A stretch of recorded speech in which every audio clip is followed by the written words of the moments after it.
मियाँ साहब, ये जो जंग थी और उसमें जो अब तो उनकी पार्लिमान में त्यारे गिरने की बात हो रही है, ये फरमाइए कि ये तो एक फुल ब्लोन वहाँ पे एक पॉलिटिकल क्राइसिस बन गया है और उनके जो वज़ीर दिफा हैं उन्होंने भी एडमिट किया है यहाँ पे, और यूँ लगता है कि मोदी साहब अभी कहीं फरागत ही ना इनकी हो जाए, क्योंकि उनकी जो पॉपुलैरिटी है वो प्लमेट कर रही है। हर चंद की उनकी जो अपोजिशन है वो बड़ी डिसरे में है, वो भी आइडियोलॉजिकली एक बैंकरप्ट ग्रुप के तौर पर ही समझा जाएगा उसको, क्योंकि जिन्होंने मोदी जिनके काबू नहीं आया, हिंदुत्वता के चक्कर में 3-4 टर्में जो है वो भुगता गया। तो मियाँ साहब, वहाँ पे अब एक आपको क्राइसिस नज़र आ रहा है इंडिया में?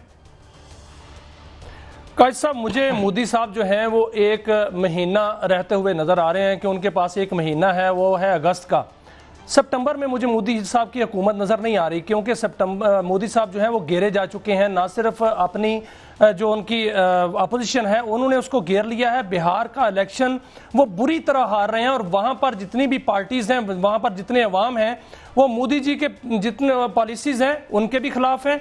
उनको हर तरफ से जो है घेरा जा चुका है, क्योंकि उन्होंने झूठ बोला, उन्होंने पाकिस्तान पर जो है वो इल्ज़ाम लगाया पहलगाम का, उसके बाद उन्होंने पाकिस्तान पर जारहियत की, और पाकिस्तान से जो जिल्लत अमेज शिकस्त उनको मिली उस पर उन्होंने झूठ पर झूठ बोला, और अब वो झूठ एक एक करके जो है बेनकाब हो रहा है। उनके अंदर से, उनकी पार्लियामेंट के अंदर से, उनके जो मिलिट्री हुकाम है उन्होंने उसको बेनकाब कर दिया है। आज फिर जो राजनाथ साहब जो हैं वो झूठ बोलते हुए पकड़े गए। अमित शाह जो हैं उनके सामने जब हकीकत आई तो वो वहां पर बीगी बिल्ली बनकर जो है बैठे रहे, और फिर उनको पाकिस्तान का साथी करार दे दिया। ये तो उनकी असलियत है। इस वक्त उनको राह फरार नहीं मिल रही, वो तो जा रहे हैं। लेकिन जो भारत की काजी साहब हम सुनते थे, जो भारत के बारे में हम सुनते थे कि वो बहुत बड़ी जमहूरियत है, वो सेकुलर है, वो भारत के बारे सुनते थे बहुत बड़ी उनकी मैशत है। मैं आपको जमहूरियत की कहानी सुना देता हूं। आज डान के एडिटोरियल पे Javed Naqvi, very respected journalist, वो वहाँ पे इलेक्शन कमीशन के जरिए डकैती तैयारी कर रहा है, इलेक्शन की डकैती की मोदी। वहाँ पे जो मुसलमान हैं उनको वोटर लिस्टों से एक्साइज किया जा रहा है, निकाला जा रहा है, वो पूरा जोर लगा रहा है। इससे पहले ये जो इलेक्शन था पिछला, जो बड़ा नाम था कि दुनिया की सबसे बड़ी जमहूरियत, इसमें भी अपोजिशन के बड़े मोतबर लोगों ने कहा कि इसने इलेक्शन कमीशन और सुप्रीम कोर्ट को इस्तेमाल करके यहाँ पे ये इलेक्शन जीता भी नहीं था, वो सिंगल मेजॉरिटी में नहीं आया था, कोलिशन में। अब बिहार पे उसने सर धड़ की बाजी लगा दी है, और उसमें वो जो ख़ास तौर पर जो मुसलमान हैं उनके लिए कंडीशन ऐसी सेट कर रहे हैं कि जनाब आपके पास फलां डॉक्यूमेंट भी होना चाहिए, फलां डॉक्यूमेंट भी होना चाहिए, वरना आप वोट नहीं डाल सकेंगे। So this gentleman is going to disenfranchise a big portion of electorate in Bihar जो है, बिहार पूरा का पूरा मोदी जी के खिलाफ जो है उठ खड़ा हुआ है। इसमें वो नहीं मान रहे इलेक्शन कमीशन की बात।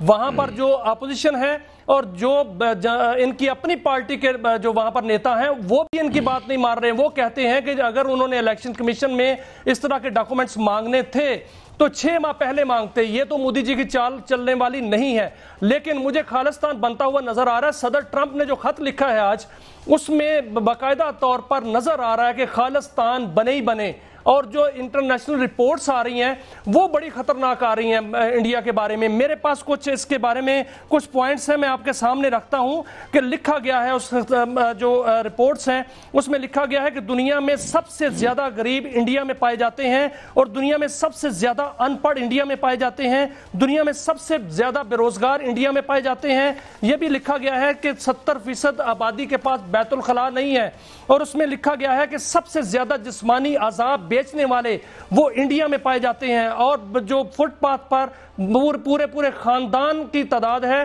वो भी दुनिया में सबसे ज्यादा है कि फुटपाथ पर जिंदगी गुजार रहे हैं। और गुर्बत के हाथों सबसे ज्यादा जो खुदकुशियां हो रही हैं वो इंडिया में हो रही हैं। और भारत 500 अरब डॉलर का मकरूज है, और जो 377 अरब डॉलर के उनके ज़खायर हैं ज़र मुबादला के, वो भी उन्होंने अपने बैंकों से 8% सूद पर जो फीसद पर ले रखे हैं, वो बैंकों के पैसे हैं। और उसमें यह भी बताया गया काजी साहब कि 29 और 22 सूबे जो हैं, 29 में से 22 सूबे वो आज़ादी मांग रहे हैं, और 100 ऐसी मिलिट्रीज हैं जो भारतीय फौज के खिलाफ बरसरे पैकार हैं। और उसमें यह भी बताया गया है कि इंडिया के कम से कम 40% हिस्से पर इंडिया की हुकूमत नहीं है और बहुत से ऐसे ममालिक हैं जिस पर इंडिया ने सीज फायर किया है। इससे अंदाजा कीजिए वो कितना बुरा पड़ोसी है।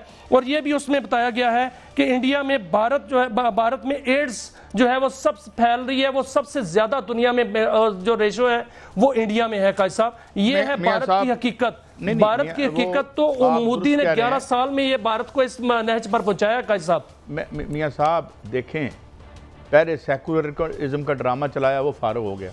उससे पहले नेहरू ने नेहरूवियन सोशलिज्म का ड्रामा चलाया, वो भी फारूक हो गया। उसके नतीजे में अब बात यह है कि इस वक्त जो है जो इंडिया में मैं आपको बताऊं कि जो मैंने जिस तरह आपको कहा था कि 1 मई को जिस तरह से वहाँ पे 25 करोड़ लोग स्ट्राइक्स पे थे, वहाँ के अवाम ने टोटली जो पॉलिटिकल पार्टीज और पर्टिकुलरली जो वर्कर और स्किल्ड वर्कर है उन्होंने नो कॉन्फिडेंस कर दिया उन पार्टियों पे। एक वहाँ पे पिछले साल उन्होंने एक मुआहिदा किया तमाम ट्रेड यूनियन में, वहाँ पे करोड़ों लोग हैं, 25-30 करोड़ लोग वहाँ ट्रेड यूनियन में मुनज़्ज़म हैं और उन्होंने कहा था कि हमारे किसी एहतजाज में, और ये जो किसानों की जो ट्रेड यूनियंस थी जिन्होंने 14 महीने वहाँ पे किया, उनका कोई पार्टी यहाँ पे ना आए, कोई पार्टी हमें जो है अंदर। तो इसलिए हम ये समझते हैं कि उस सिस्टम पर टोटली, और ये सारी दुनिया में हो रहा है, उसकी वजह ये है कि अगर तो सिस्टम 200, 400, 500, 1000 बंदों के लिए बना है फिर तो ये बड़ा अच्छा है, लेकिन अगर वहाँ और भी लोग करोड़ों रहते हैं तो उसके बाद ये जो ट्रंप साहब ने कहा जी कि reduces 50 day ultimatum for Putin to 10 और 12 डेज, ये जो ट्रंप साहब हैं इनको भी जो है मेरे ख्याल में अपने जो इनके बड़े अच्छे तिब्बी माहिरीन होते हैं इनके यहाँ बड़े माशाल्लाह, उसमें बड़े पाकिस्तानी भी बड़े नामवर लोग हैं, तो इनको भी ज़रा देखना चाहिए, समझने कुछ नहीं आ रही। इन्होंने GDP का 3% जो है रेवेन्यू बढ़ाना है, कर्जा अलार्मिंग लेवल पे पहुंच चुका है। लेकिन काजी साहब मुझे तो बहुत बड़ी जंग नजर आ रही है जो ट्रंप साहब जो है वो धमकियां दे रहे हैं, 2 धमकियां दे रहे हैं। एक तो रूस को भी धमकी उन्होंने दी है, दूसरी जानब ईरान को भी धमकी दे दी है। मियां साहब, उन्होंने कहा कि अगर ईरान जैसे मुल्क से जूते खाए इजराइल ने, इन्होंने तरला किया कतर के प्राइम मिनिस्टर का कि हमारे जितने इंटरेस्ट हैं अपना मिडिल ईस्ट में, ईरान को कहो कि अपने हाइपरसोनिक मिसाइल वहां पे ना दागे। यानी हालत ये है, तो आप प्यूटन से लड़ने चल पड़े हैं, अब आप चाइना से लड़ेंगे। चाइना ने इस पिछली जंग में डेमोन्स्ट्रेट कर दी है अपनी अकूमन एक्सपर्टीज और अपने जो जंगी आलात की सुपीरियोरिटी है वो उसने इस्टेब्लिश कर दी है। अब सवाल ये है कि इस जवाल को अरेस्ट करना चाहते हैं, और वो भी किस तरह, वो टैरिफ बढ़ा के।